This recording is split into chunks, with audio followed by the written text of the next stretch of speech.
Dan kita wajib mengimani adanya syafaat. Dan memang syafaat ini diingkari oleh orang-orang Mu'tazilah.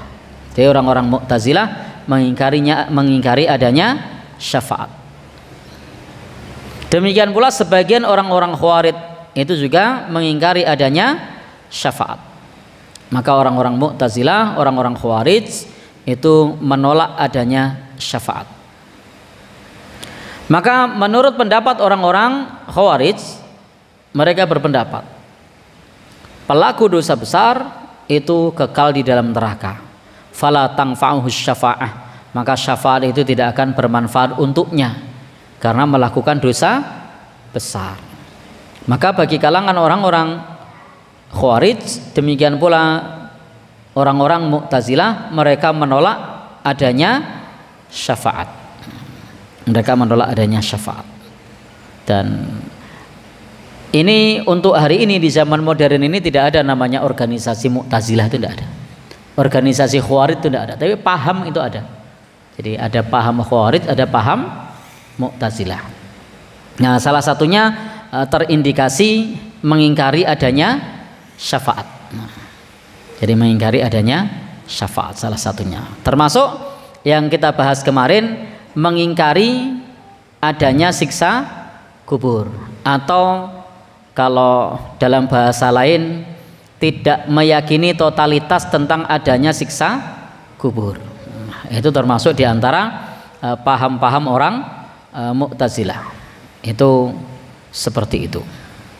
Dan kalau kita itu mengimani bahwa siksa kubur itu ada, dan mengimani bahwasanya syafaat itu ada, maka kalau ada teman-teman yang pernah, mohon maaf bagi yang tahu, tidak usah sebut nama ormasnya ya, yang pernah ngaji di Solo di masa lalu, saya tidak tahu kalau yang sekarang, itu ketika ada pertanyaan tentang masalah syafaat atau pertanyaan yang serupa dengan ini, maka akan disampaikan, akan dijawab bahwasanya syafaat itu tidak ada.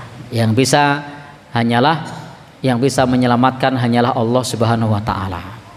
Mereka mengatakan seperti itu dengan berdalil menggunakan surat Al-Baqarah, wala tanfa'uha syafa'ah, dan syafaat tidak akan bermanfaat. Padahal itu di ayat tersebut wala tanfa'uha syafa'ah itu ditujukan kepada Bani Israel. Sebelum ayat itu, sebelum ayat wala tanfa'uha syafa'ah, ayatnya berbicara tentang orang-orang Yahudi, orang-orang Bani Israel yang kufur. Ya jelas orang yang kufur itu tidak bisa diberi syafaat. Tapi kalau orang yang beriman itu bisa diberikan syafaat, dan orang-orang yang bertauhid bisa diberikan syafaat. Jadi syaratnya beriman bertauhid. Baik. Sehingga kalau ada yang mengikuti pengajian kok topiknya seperti itu, meskipun ormasnya itu tidak menamakan diri Mu'tazilah, maka itu terkena paham Mu'tazilah. Baik. Kalau di Bantul kok ini orang ada enggak masukan? Ya? Oh ada. Oh ternyata ada. Ya. Saya kurang gaul. Kuper. Jadi enggak tahu. Baik. Markasnya di mana, Mas? Oh gitu. Iya. Baik. Saya enggak tahu. Intinya kita mengimani adanya siksa kubur, mengimani adanya syafaat. Tidak perlu ditolak. Kita terima sebagaimana teks ayatnya, kita terima sebagaimana teks dalilnya. Dan para ulama sudah memberikan rincian di situ. Bahwasanya syafaat itu harus terpenuhi dua syarat. Si pemberi syafaat diizinkan oleh Allah, penerima syafaat diridhoi oleh Allah.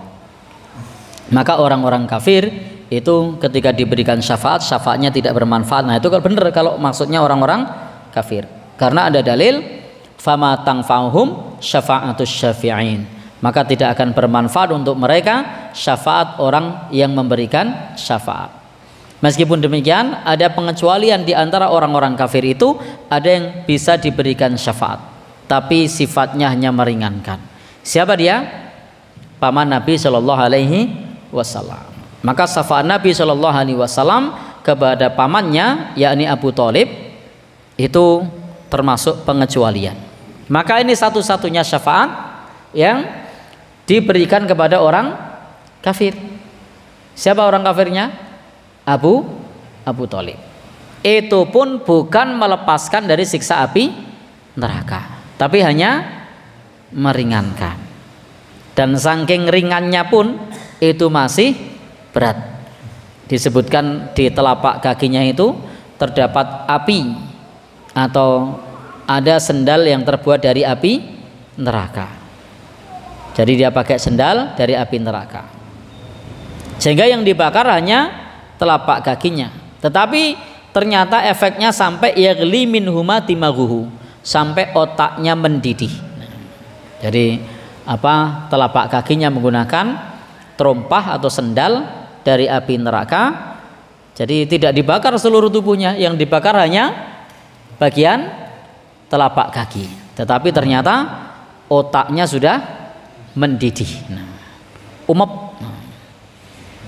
Wa innahu, dan sesungguhnya dia itu adalah termasuk siksa api neraka yang paling ringan. Jadi siksa api neraka yang paling ringan itu adalah untuk paman Nabi Abu Thalib. Maka Nabi Shallallahu Alaihi Wasallam bersabda, walaula ana lakana fit tarkil asfali minan nar. Nabi bersabda, jika tidak karena syafaat beliau, niscaya pamannya itu berada di dalam kerak api neraka. Jadi Nabi memberikan syafaat kepada pamannya, sehingga pamannya tidak ada di dalam kerak api neraka, tetapi dia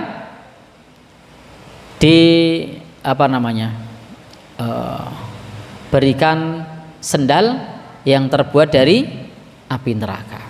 Fahadha khosum bin Nabi. Ini kekhususan bagi Nabi Shallallahu Alaihi Wasallam kepada pamannya Abu Thalib saja, dan tidak ada yang lain.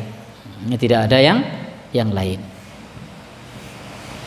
Dan ini juga menunjukkan bahwa Abu Thalib itu sebagai paman Nabi yang di satu sisi memudahkan jalan dakwah Nabi, sehingga bisa diberikan syafaat meskipun tidak totalitas. Jadi masih menjadi penghuni neraka untuk selama-lamanya, tetapi siksaannya lebih ringan.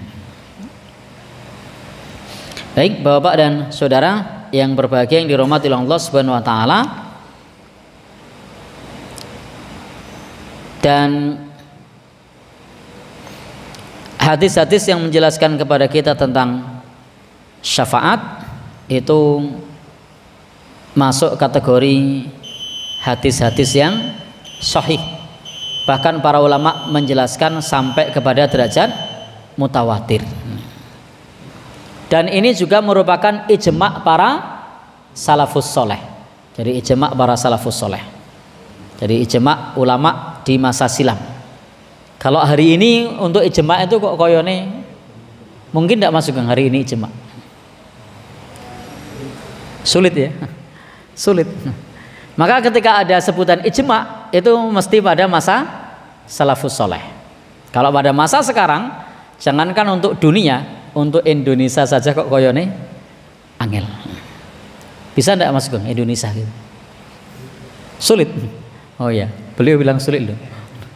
Baik. Ya, saya percaya dengan beliau, sulit. Tidak mudah. Karena kokean wong pinter. Banyak orang pinter. Baik.